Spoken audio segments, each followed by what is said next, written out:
하나님 우리에게 주신 말씀 예레미야서 48장 11절에서 17절까지 말씀입니다. 예레미야서 48장 11절에서 17절까지 말씀 우리 한 절씩 교독합니다. 모압은 젊은 시절부터 평안하고 포로도 되지 아니하였으므로 마치 술이 그 찢기 위에 있고 그 그릇에서 저 그릇으로 옮기지 않음 같아서 그 맛이 남아있고 냄새가 변하지 아니하였도다. 또 여호와께서 말씀하시니라. 날이 이르리니 내가 술을 옮겨 담는 사람을 보낼 것이라. 그들이 기울여서 그 그릇을 비게 하고 그 병들을 부수리니 이스라엘 집이 베델을 의뢰함으로 수치를 당한 것 같이 모압이 그못으로 말미암아 수치를 당하리로다. 너희가 어찌하여 말하기를 우리는 용사요 능란한 전사라 하냐. 만군의 여호와라 일컫는 왕께서 이와 같이 말하노라. 모압이 황폐하였도다. 그 성읍들은 사라졌고 그 선택받은 장정들은 내려가서 죽임을 당하니.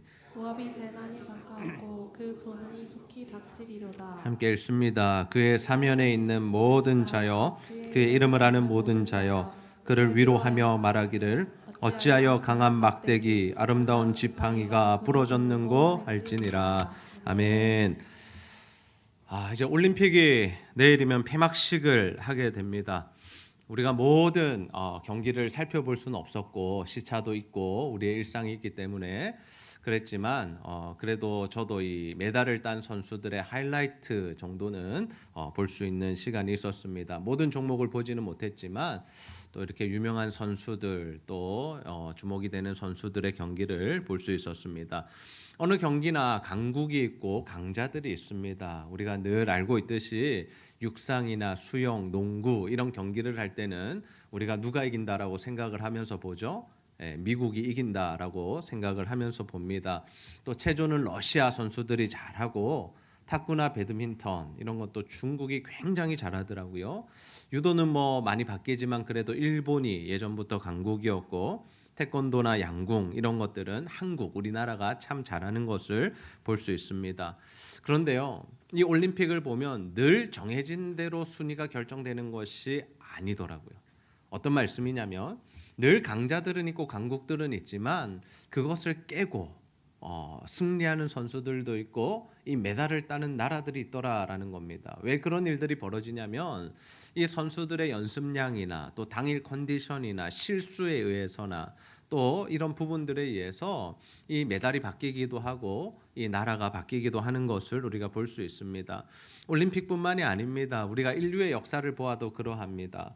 우리가 뭐 패권 국가, 강한 나라 이런 이 용어들을 자주 사용하는데 이 나라들이 역사 속에서 계속해서 바뀌는 것들을 우리가 보고 있습니다. 성경에서도 어떤 나라가 힘을 쓰기도 하고 아수르가 등장하면 그 다음을 이어서 또 바벨론이 등장하기도 하고 또 그 다음을 이어서 페르시아나 또 로마나 이런 그리스나 이렇게 계속해서 이 나라들이 패권 국가들이 바뀌는 것을 보게 되죠.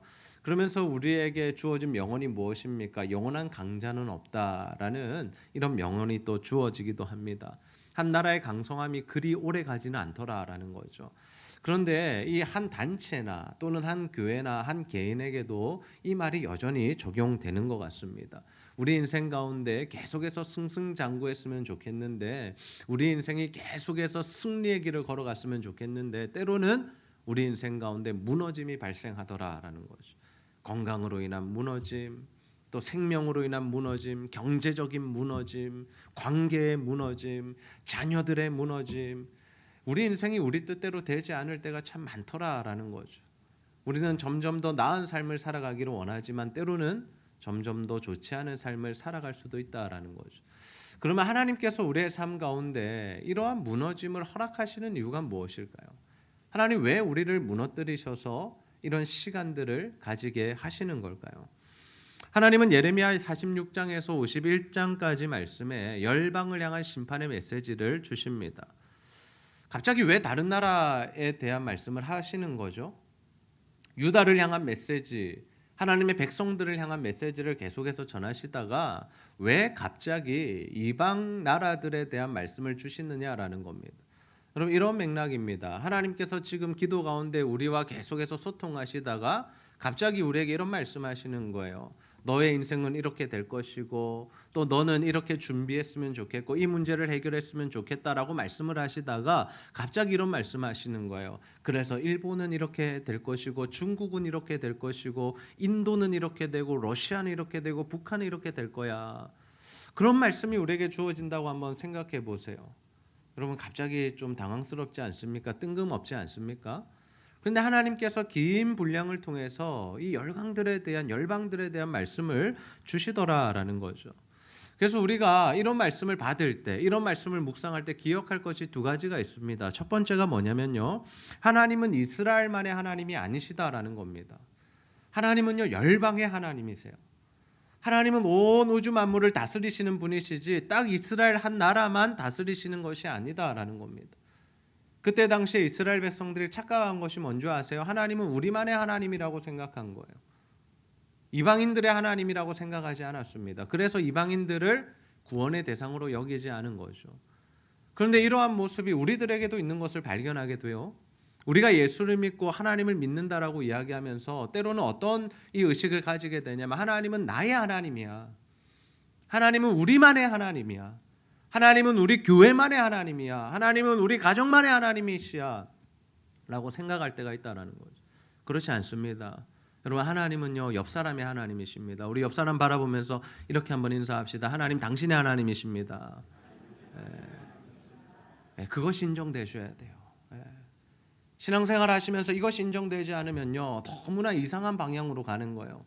열심히 말씀 읽는다는 사람들이, 열심히 묵상한다는 사람들이, 정말 50년 60년 신앙생활하고 하나님의 은사를 경험했다는 사람들이 점점 더 이상해지는 이유가 뭐냐, 다른 사람과 어울리지 못하고 공동체를 무너뜨리고 다른 사람에게 표독하게 대하는 이유가 뭐냐, 나만의 하나님이라고 생각해서 그런 겁니다.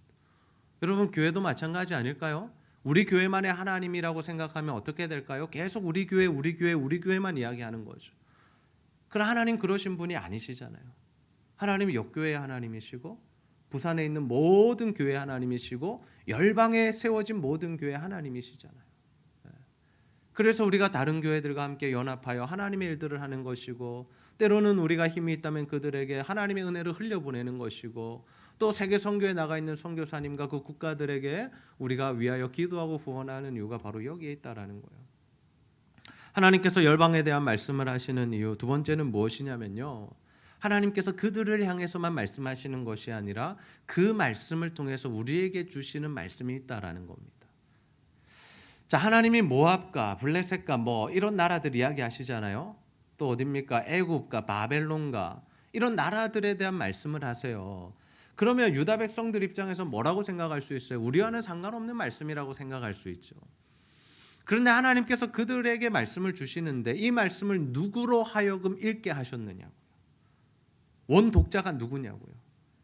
여러분 예레미야서가 그 당시에 쓰여져서 읽혀졌던 첫 번째 독자가 누구겠냐고요. 이 말씀 46장에서 51장만 딱 떼가지고 그 열방들에게 이 편지를 나누어 주었습니까? 그렇지 않습니다. 어쩌면 그들은 이 말씀을 듣지도 못했을 수도 있어요. 그러면 누가 들어요? 유다 백성들이 듣는 거예요. 왜 이방을 향한 심판의 메시지를 유다 백성들이 듣고 있냐고. 하나님 왜 그들에게 말씀하시느냐고요. 그 말씀은 이방인들이 망하는 그 이유를 보면서 너희들도 정신 차려야 돼라는 말씀을 하고 싶으신 것은 아닐까. 그러하다면 이 말씀은 누구에게도 의미가 있는 거예요? 지금 시대를 살아가는 우리들에게도 의미가 있는 거죠. 모압이라는 나라, 우리와 전혀 상관없어 보이잖아요. 특별히 그 시대에 주어진 말씀, 우리와 어떤 상관이 있다라고 생각되세요? 그러나 이 하나님의 말씀을 지금 시대 우리들에게 주시는 말씀으로 받을 수 있는 저와 여러분이 다 되시기를 주님의 이름으로 축복합니다. 오늘 우리가 살펴볼 본문에 누구에 대한 내용이 기록되어 있냐면 이 모압이라는 나라에 대한 말씀이 기록되어 있습니다. 여러분 모압은 이스라엘 땅 오른편에 있던 나라였습니다. 그런데 그들이 강력한 나라였어요. 성경의 표현에 의하면요, 나라가 시작되고부터 평안했다라고 합니다. 이 평안이라는 단어가 참 중요하죠. 평안이 어떤 의미입니까? 전쟁이 없고 그들 가운데 억눌림이 없었다라는 거예요. 더 나아가서 그들이 포로로 잡혀가 본 적이 없대요. 그만큼 강성한 나라였습니다. 다른 나라에 의해서 정복을 당하거나 또 포로로 끌려가는 이런 아픔을 당하지 않았다라는 거죠. 그런데 그 평안한 나라, 강력한 나라에 하나님께서 뭘 선포하시느냐? 심판을 선포하십니다. 그들이 심판을 당하는 이유 이렇게 말씀하세요. 13절 말씀 우리 함께 한번 읽어보겠습니다. 시작. 이스라엘 집이 베델을 의뢰함으로 수치를 당한 것 같이 모압이 그모스로 말미암아 수치를 당하리로다. 아멘. 하나님께서 모압이 수치를 당하는 이유를 뭐라고 말씀하세요? 뭘 의지했기 때문이다? 그모스를 의지했기 때문이다. 좀 익숙하지 않은 단어죠. 그런데 이 그모스가 누구냐면요, 그 당시에 모압 사람들이 섬기는 신이 바로 그모스입니다. 모압은 어떤 민족입니까? 그들의 출생, 그들의 시초, 그 나라의 시작이 어떻게 됩니까? 아브라함의 조카 롯의 후손이 바로 모압이죠. 암몬이죠. 자, 그러면 그들이 누구를 섬겼어야 마땅하죠? 누구를 섬겼어야 마땅하죠? 하나님을 섬겼어야 마땅하죠. 아브라함의 하나님이잖아요. 아브라함이 그 땅을 나올 때, 하나님의 부르심을 받고 나올 때 같이 왔던 사람이 누구예요? 조카 롯이었잖아요. 그래서 하나님이 아브라함 가운데 말씀하시고 하셨던 역사들을 옆에서 누가 다 지켜봤어요? 롯이 다 지켜봤지 않습니까? 그런데 뭐 때문에 갈라지게 돼요? 이 재산이 많아지고 소유물이 많아지니까 이 롯의 사람들과 아브라함의 사람들 자꾸 다투는 거예요. 이 양을 먹이는 일 때문에, 물 때문에, 곡식 때문에, 이런 것 때문에 다투니까 이제는 우리가 좀 헤어져서 살아야겠다. 그래서 아브라함이 네가 먼저 택해라. 네가 택하면 내가 나중에 택하겠다. 그때 롯이 택했던 땅이 어디입니까? 소돔과 고모라. 왜? 눈에 좋아 보이니까요. 눈에 좋아 보이는 대로 가면 항상 문제가 있는 겁니다. 눈에 좋아 보이는 소돔과 고모라 땅을 자기가 먼저 선택해요. 근데 얼마 되지 않아서 그 땅에 뭐가 임해요? 하나님의 불과 유황의 심판이 임하잖아요. 그때 도망을 가죠. 하나님께서 건져내셨습니다. 사실은 이 사람들도 같이 죽었어야 되는데 하나님의 은혜로 그 가족을 건져내신 거예요. 근데 그들이 이제 도망을 갔어요. 롯의 아내는 뭐가 돼요? 뒤돌아보다가 소금 기둥이 되어버렸잖아요. 그 딸들이 이제 어떻게 해야 될까라고 생각했을 때 이제 아버지와 동침해서 자녀를 가지자. 그래서 낳은 아들들이 아닙니까? 물론 이상하게 꼬여버렸지만 그래도 그들이 누구를 섬겼어야 되는 거예요? 하나님을 섬겼어야 되는 거예요. 근데 그들이 누굴 섬긴 거예요? 그모스를 섬긴 거예요. 자신들만의 신을 만들어냈다라는 거죠. 하나님 우상 숭배하는 모압을 심판하신다라는 거죠.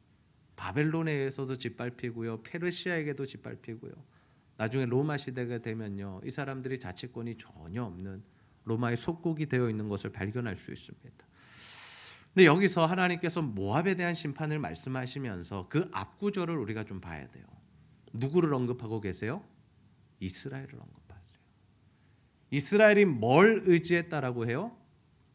베델을 의지했다라고 해요. 여러분, 베델을 의지했다는 건 뭘 의미할까요?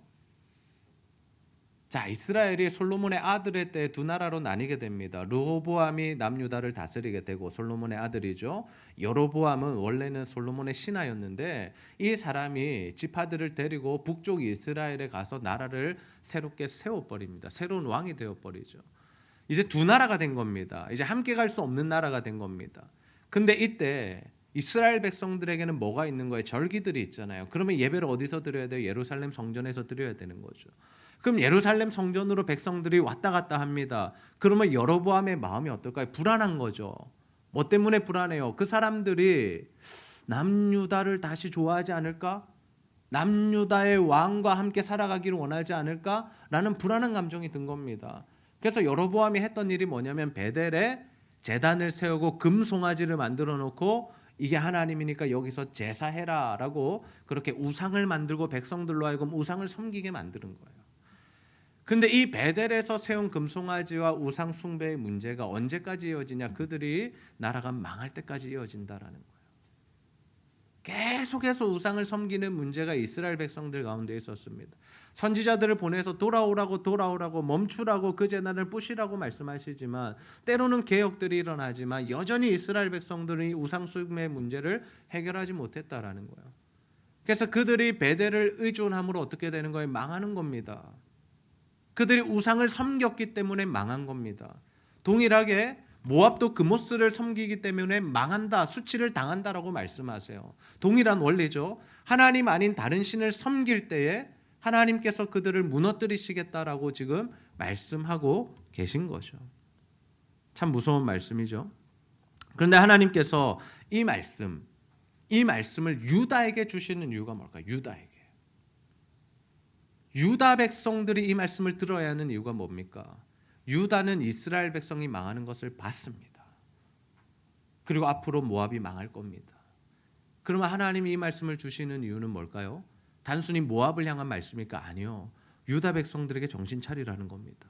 너희들 우상 숨기면 너희도 동일하게 이스라엘이 망했듯이 모압이 망하는 듯이 너희도 망하게 될 거야라고 지금 경고를 하고 계시다라는 거죠. 유다 백성들이 이 말씀 받으면서 그래 이스라엘 잘 망했다. 그래 우상 숭배하니까 당연히 망해야지. 모압 니네도 망해야지. 니네 하나님 안 섬기잖아. 이러라고 이 말씀 주시는 게 아니라 이방을 향한 메시지를 받으면서 유다 백성들이 무겁게 이 말씀을 받았어야 했다라는 거죠. 그러나 유다 백성 어때요? 동일하게 그 길을 걸어가요. 동일하게 하나님 아닌 다른 것들을 의존함으로 그들이 멸망의 길을 걸어가더라라는 거예요. 그러면 이 말씀이 우리에게는 어떤 의미가 있을까요? 그럼 우리는 정말 하나님만 섬기고 있습니까?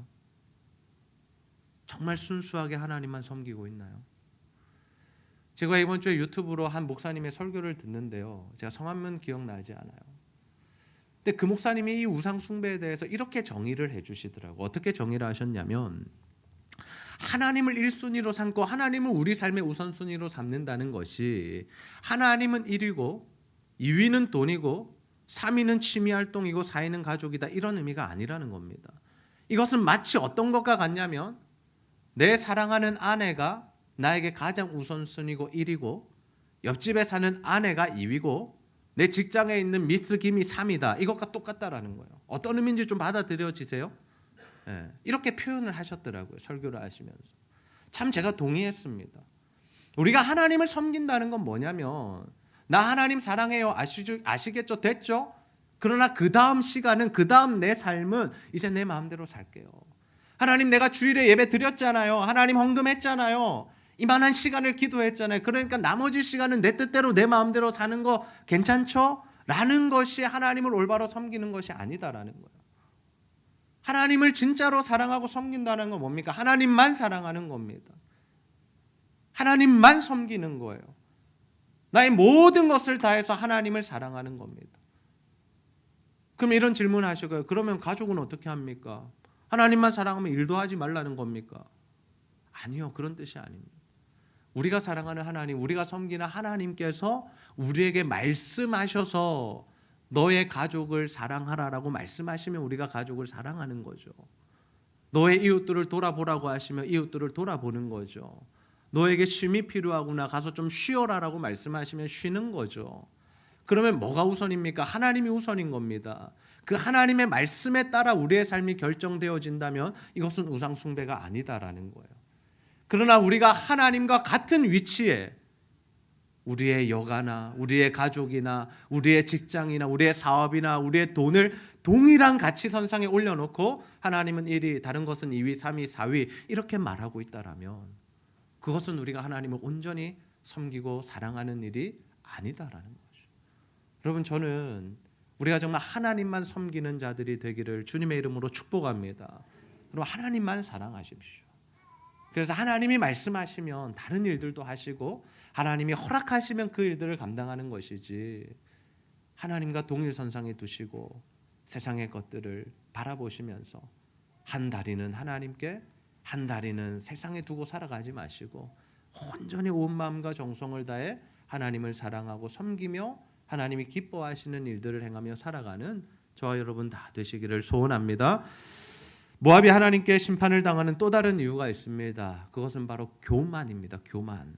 예레미야서 48장 14절 말씀 함께 한번 읽어보겠습니다. 시작. 너희가 어찌하여 말하기를 우리는 용사요 능란한 전사라 하느냐. 아멘. 아멘. 모압이 스스로를 어떻게 여겼다고요? 용사고 능란한 전사다. 우리는 용사야. 능란한 전사야. 그 말은 뭡니까? 우리는 강한 군사력을 가졌어. 우리는 한 번도 패한 적이 없어. 한 번도 끌려가 본 적도 없어. 우리나라는 다른 나라가 아무리 쳐들어와도 우리는 이길 수 있어. 자신의 군사력을 믿었다라는 거예요. 하나님이 그걸 뭐라고 말씀하시는 거예요? 교만이라고 말씀하세요. 교만. 여러분, 교만이 뭘까요? 자신의 힘으로 살 수 있다고 생각하는 것이 교만입니다. 내 노력으로 내 삶이 여기까지 이루어졌고 왔고 성취했다라고 생각하는 것이 바로 교만입니다. 어느 순간 이 교만한 마음이 우리 안에 들어온다라는 거예요. 내가 열심히 살았기 때문에 내가 이거 누리고 있다라고 생각하는 겁니다. 나는 내 힘과 능력으로 살 수 있다라고 생각하는 거예요. 그럼 착각하지 마십시오. 하나님의 은혜가 아니면 우리는 당장에 무너지게 된다는 사실을 기억하시기를 바랍니다. 여러분, 호흡의 문제 있잖아요. 호흡의 문제. 호흡이 몇 분만 멈춰도 우리는 이 세상을 떠나야 합니다. 우리가 이 너무나도 당연하게 생각하죠. 그냥 호흡이 된다라고 생각하시잖아요. 그러나 하나님께서 호흡을 멈추시면 우리는 이 세상에서의 삶을 정리하고 가야 되는 거예요. 그럼 우리 몸에 수많은 신경들이 있지 않습니까? 그 신경 하나 잘못 건드리면요, 불구가 되는 겁니다. 몸의 신체적인 기능이 정상적으로 돌아가지 않는 거예요. 우리 몸에 있는 세포들요, 하나님께서 나쁜 것들이 뭉치게 하시고 그것이 자리 잡게 하시면 어떻게 되는 거예요? 그게 암이 되는 거예요. 우리 삶 가운데 어려움이 오는 거요,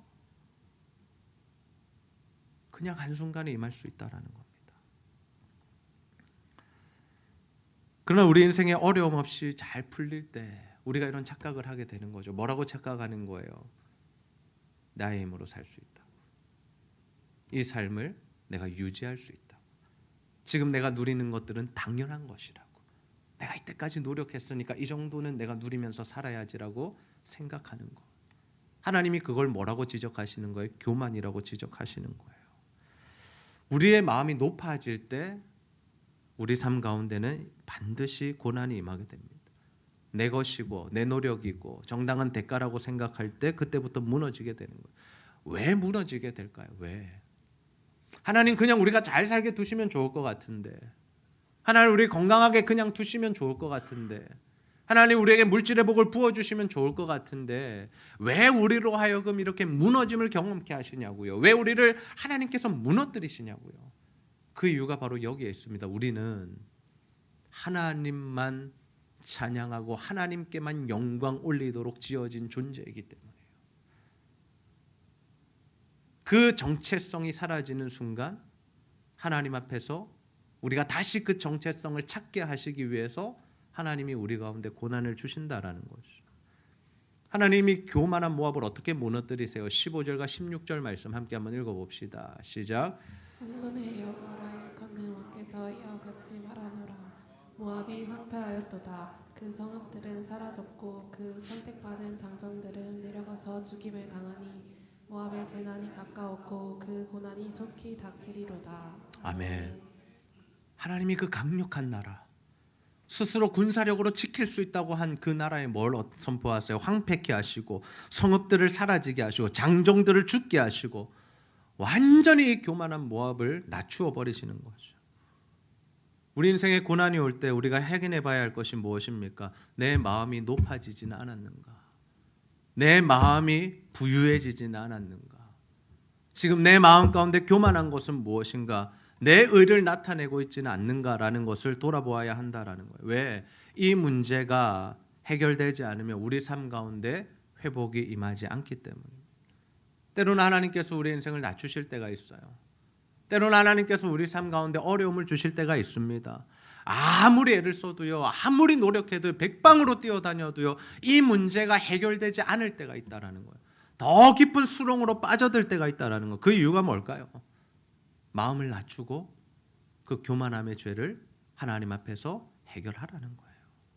하나님 앞에서 겸손하게 되라는 겁니다. 우리 삶에 문제가 생겨야 하나님을 바라보기 때문이죠. 인생에 아무런 문제가 없을 때는 하나님은 우리가 잘 찾지 않습니다. 그러나 하나님의 백성들의 이 습성이 뭐냐면 어려움이 생기면 하나님을 찾는 거예요. 아멘입니까? 여러분 힘들 때 하나님 찾으시잖아요. 어려울 때 하나님 찾으시잖아요. 언제 더 간절하게 기도가 되세요? 힘든 일이 있을 때, 어려운 일이 있을 때, 아픔이 있을 때 더 기도가 잘 되지 않으십니까? 왜요? 하나님 없이는 살 수 없겠으니까. 하나님 붙들어야겠으니까. 내 삶에 붙들 것이 하나님밖에 없어야 우리가 기도하게 된다라는 거죠. 하나님 외에 붙들 것들이 많으면요, 기도 잘 되지 않습니다. 그냥 내 통장에 있는 돈으로 해결하면 되고, 그냥 내가 아는 인맥 안에서 해결하면 되고, 내가 가진 지식과 지혜와 경험 안에서 해결할 수 있는 일들이 너무나 많으면요, 우리가 하나님을 의지하지 않는 겁니다. 그래서 어떤 면에서는요, 너무 똑똑한 것도 은혜가 되지 않는 것 같아요. 죄송한 말씀입니다. 내가 너무 많은 사람을 아는 것도 그렇게 은혜가 되지 않는 것 같아요. 내 삶의 경험이 너무 많으면 많은 것도 은혜가 되지 않는 거예요. 오히려 정말 내가 어떻게 아무것도 할 수 없는 상황에 처하는 것이 하나님의 은혜다라는 거죠. 왜? 그래야 우리가 하나님을 바라보니까요. 그래야 주님만 의지할 수 있잖아요. 내 옆 사람이 나를 다 도와줄 수 있으면 우리가 하나님 바라보겠습니까? 그냥 옆 사람에게 이야기하는 거죠. 그러나 아무도 나를 도와줄 수 없을 때, 그 어떠한 힘과 능력도 내게 미치지 못할 때 우리가 바라볼 수 있는 분은 하나님밖에 없다라는 거예요. 그래서 성경은 우리에게 고난이 축복이라고 말씀하시는 거예요. 그래서 고난이 은혜라고 말씀하시는 겁니다. 여러분, 야곱의 인생을 기억하십시오. 잘 나갈 때, 자신의 뜻대로 되어질 때, 자신의 머리를 굴리는 대로 다 실행될 때 하나님을 찾지 않아요. 자신의 삼촌을 속이고 어마어마한 양떼를 가지게 되고 또 도망가서 이렇게 살아갈 때는 하나님 찾지 않더라는 거예요. 근데 언제 하나님 찾는 줄 아세요? 에서가 400명 데리고 지금 오고 있다고 그 말을 듣게 될 때 가슴이 답답해 죽을 지경이 되는 거죠. 왜? 자신의 힘으로 도저히 해결이 안 되거든요. 삼촌은 속일 수 있었어요. 내 재산을 증식하는 일은 가능했어요. 그런데 내 생명의 문제 앞에 지금 에서가 복수하려고 400명이나 데려오는데 나에게는 군사가 없고 전투력이 없는데 이거 어떻게 해야 되는 거예요? 아들, 딸, 마누라 다 먼저 보내놓고 혼자 남는 겁니다. 그때 누가 찾아오는 거야? 하나님이 찾아오시는 거예요. 여러분, 이게 은혜입니다. 우리가 하나님 찾는 것 같지만 사실은 하나님이 우리를 찾으시는 겁니다. 아멘입니까? 하나님이 우리를 찾으시는 거예요. 고난을 주시는 이유가 뭐냐? 하나님이 우리를 찾으시는 거예요. 야, 나랑 좀 만나자. 나랑 대화 좀 하자. 근데 우리가 너무 분주하고 바쁘고 인생이 잘 나가면 어때요? 그 하나님의 음성이 들리지 않아요. 별로 만나고 싶지 않아요. 하나님, 나 오케이, 괜찮아요. 나 지금 하나님 안 만나도 돼요. 나 너무 잘 나가고 있어요. 근데 어때요? 고난이 임해요. 아픔이 임해요. 문제가 닥쳐요. 그러면 하나님 찾을 수밖에 없잖아요. 하나님 만나요. 씨름해요. 그리고 야곱이 받았던 복이 뭡니까? 야곱이라는 이름이 이스라엘로 바뀌는 거예요. 이스라엘이 어떤 의미야? 하나님의 백성이라는 뜻이잖아요. 야곱은 속이는 자였잖아요. 이제는 속이는 자의 인생이 아니라 이스라엘 하나님의 백성으로서의 삶을 살게 하시는 복을 받는 것이 이 고난을 통한 유익이었다라는 거예요.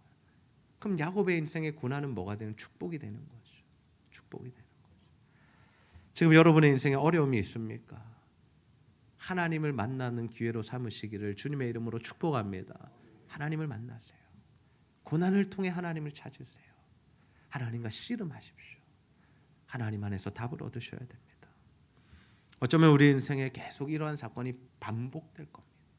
한 번 넘어갔다고 해서 끝나지 않습니다.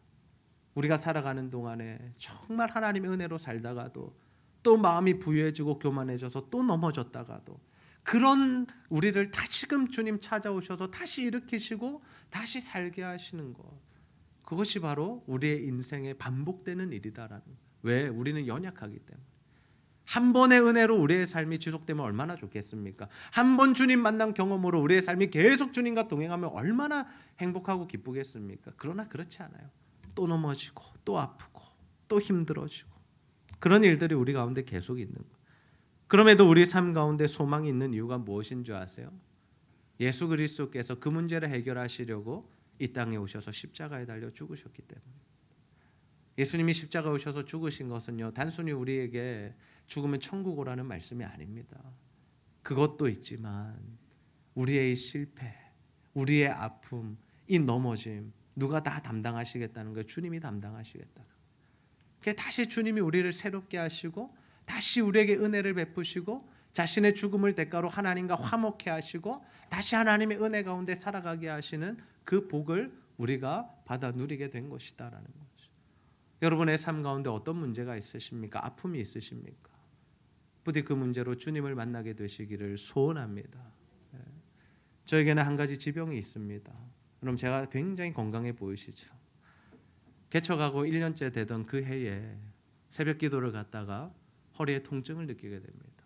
앉아서 일어나지 못했습니다. 그리고 시간이 지날수록 더 아파져서 잠시 엎드렸습니다. 그 순간부터 몸을 일으키지 못했습니다. 그래서 그 젊은 나이에 30인가 31살이었는데요. 그 젊은 나이에 제가 119 앰뷸런스를 타고 병원에 실려가게 됩니다. 뭐 특별한 병은 아니었으며 척추 측만증이라는 병이었어요. 5번과 6번이 이렇게 한쪽이 이렇게 붙어버린, 완전히 붙은 건 아니고 좀 좁아진 경우였습니다. 그래서 허리 통증도 있고 아프고, 그때 당시에는 다리에 힘도 잘 들어가지 않아서 장로님 권사님 부축을 받아서 집에 들어가야 할 정도로 그렇게 안 좋은 상황이었습니다. 물론 하나님의 은혜 가운데 많이 회복되었습니다. 그래서 지금 이렇게 여러분 앞에서 설교도 하고 서서 다니고 때로는 청년들과 교제하기 위해서 축구도 하고 그렇게 제가 살아가고 있습니다. 그런데요, 조금만 무리하면요, 저는 허리가 아픕니다. 허리가 아픈 걸 누가 가장 잘 아냐면요, 우리 김영경 장로님이 잘 아세요. 목사님 좀 불편해 보이시는데요, 딱 알아차리세요. 저도 무리하면 늘 아픕니다. 건강하지 않습니다. 그러나 그럴 때마다 다시 한번 생각하는 겁니다. 아, 내가 하나님 은혜로 사역하고 있지. 하나님이 붙드시지 않으면 하루도 일어날 수 없지. 그때 다리에 힘이 빠졌을 때 그때를 생각하면, 야, 내가 걷는 것도 하나님의 은혜이구나. 내가 이렇게 사역할 수 있는 것도 하나님의 은혜이구나. 약함 속에서 하나님을 바라보는 겁니다. 여러분의 삶에 어떤 고난이 있습니까? 여러분 지금 어떤 상황이십니까? 삶에 무엇 때문에 그렇게 힘들어하고 계십니까? 저는 여러분이 이 순간을 통해서 정말 다시 한번 주님의 십자가를 붙들고 주님 주신 은혜로 회복되시기를 주님의 이름으로 축복합니다. 그래서 예수님이 보여주신 것이 무엇입니까? 예수님의 십자가. 그래서 예수님을 만나는 자들마다 그렇게 살아났던 거예요. 죄 사함만 받고 구원을 얻은 게 아니라 질병도 고쳐졌고요, 소경이 눈을 떴고요, 안진뱅이가 걸었고요, 38년 된 병자가 그 병에서 나음을 얻었고요, 12년 된 혈류병 여인이 나음을 입었고요, 귀신 들린 자가 귀신으로부터 자유함을 얻었어요. 그게 다 복음을 만날 때, 예수 그리스도를 만날 때 우리에게 일어날 수 있는 하나님의 은혜의 한 모습이다라는 거죠. 여러분, 우리 삶 가운데 하나님의 은혜로 회복되지 않을 일이 하나도 없다는 사실을 믿으시기를 바랍니다. 그래서 정말 우리 안에 있는 이 두 가지 죄의 문제를 해결합시다. 우리가 하나님만 섬기지 않았던 우상 숭배의 문제들, 이 우상 숭배의 문제를 하나님 앞에서 해결하시고, 또한 하나님 아닌 나 자신을 의존했던 것들, 나의 지식, 나의 어떤 재력, 나의 위치, 나의 생각, 나의 경험, 나의 지혜, 의존했던 것들 다 내려놓으시고 하나님만 의존합시다. 그래서 하나님이 부으시는 은혜로 살아가시면서 또 하나님이 주시는 회복을 누리게 되는 저와 여러분 다 되시기를 주님의 이름으로 축복합니다.